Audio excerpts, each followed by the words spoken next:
آج میں آپ لوگوں سے حضرت علی رضی اللہ تعالیٰ عنہ کے فرمان شیئر کروں گی۔ حضرت علی رضی اللہ تعالیٰ عنہ کا فرمان ہے، درود شریف واحد ایسی عبادت ہے زبان سے نکلتے ہی قبول ہو جاتی ہے۔ انسان کی دو خصلتیں ہیں، عقل کلام کرنا، عقل سے خود فائدہ اٹھانا۔ اپنے کلام سے دوسروں کو فائدہ پہنچاتا ہے۔ شک کو اپنے اوپر غالب مت آنے دو، ورنہ تمہیں دنیا میں کوئی ہمدرد نہیں مل سکے گا۔ اے لوگو، اپنی تربیت کی ذمہ داری خود اٹھاؤ اور روح کو ان عادتوں سے آزاد کرو جس میں وہ گرفتار ہو چکی ہے۔ آج اگر زندگی مشکل ہے تو کل کی آسانی کا وعدہ بھی اللہ نے کیا ہے۔ اللہ سے مانگو، خوب مانگو، اللہ تمہیں امید سے نا امید نہیں کرے گا۔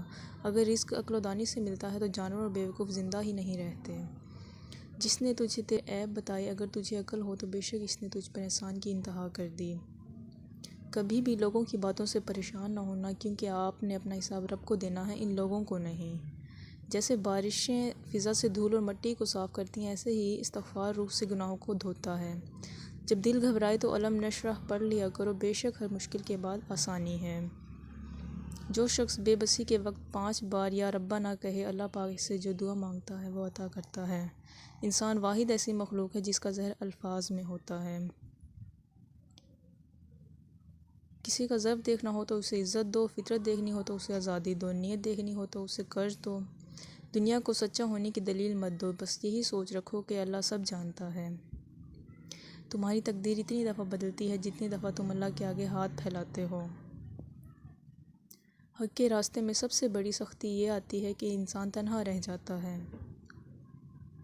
جب اللہ کے لیے اپنی پسند کو چھوڑ کر اس کی رضا کو تسلیم کیا جاتا ہے تو پھر وہ اپنے کرم سے جھولیاں بھر دیتا ہے۔ جب تمہیں لگے تمہارا کوئی نہیں ہے تو آسمان کی طرف دیکھنا، وہاں وہ ہے جو ہمیشہ سے تمہارا تھا اور ہمیشہ تمہارا رہے گا۔ جو آدمی دوسرے لوگوں کے عیب کی تلاش میں رہتا ہے، اللہ تعالیٰ اس کے عیب ظاہر کر دیتا ہے۔ کم ترین علم وہ ہے جو زبان پر رہے، بلند ترین علم وہ ہے جو کردار سے ظاہر ہو۔ سجدے میں سر، گلے پہ خنجر اور 3 دن کی پیاس، ایسی نماز پھر نہ ہوئی کربلا کے بعد۔ جب تمہاری مشکلات حد سے بڑھنے لگیں تو سمجھ لو کہ اللہ تمہیں کوئی بلند مقام دینے والا ہے۔ طوفان آنا بھی ضروری ہے زندگی میں، تاکہ پتہ چلے کون ہاتھ پکڑ کر بھاگ رہا ہے اور کون ہاتھ چھوڑ کر۔ دوست کے ساتھ اس نمک کی طرح رہو جو کھانے میں دکھائی نہیں دیتا، لیکن اگر نہ ہو تو اس کی کمی بہت محسوس ہوتی ہے۔ دوستی کا بھرم صرف وہ لوگ رکھ سکتے ہیں جن کے وجود میں سمندر جتنا دل ہو۔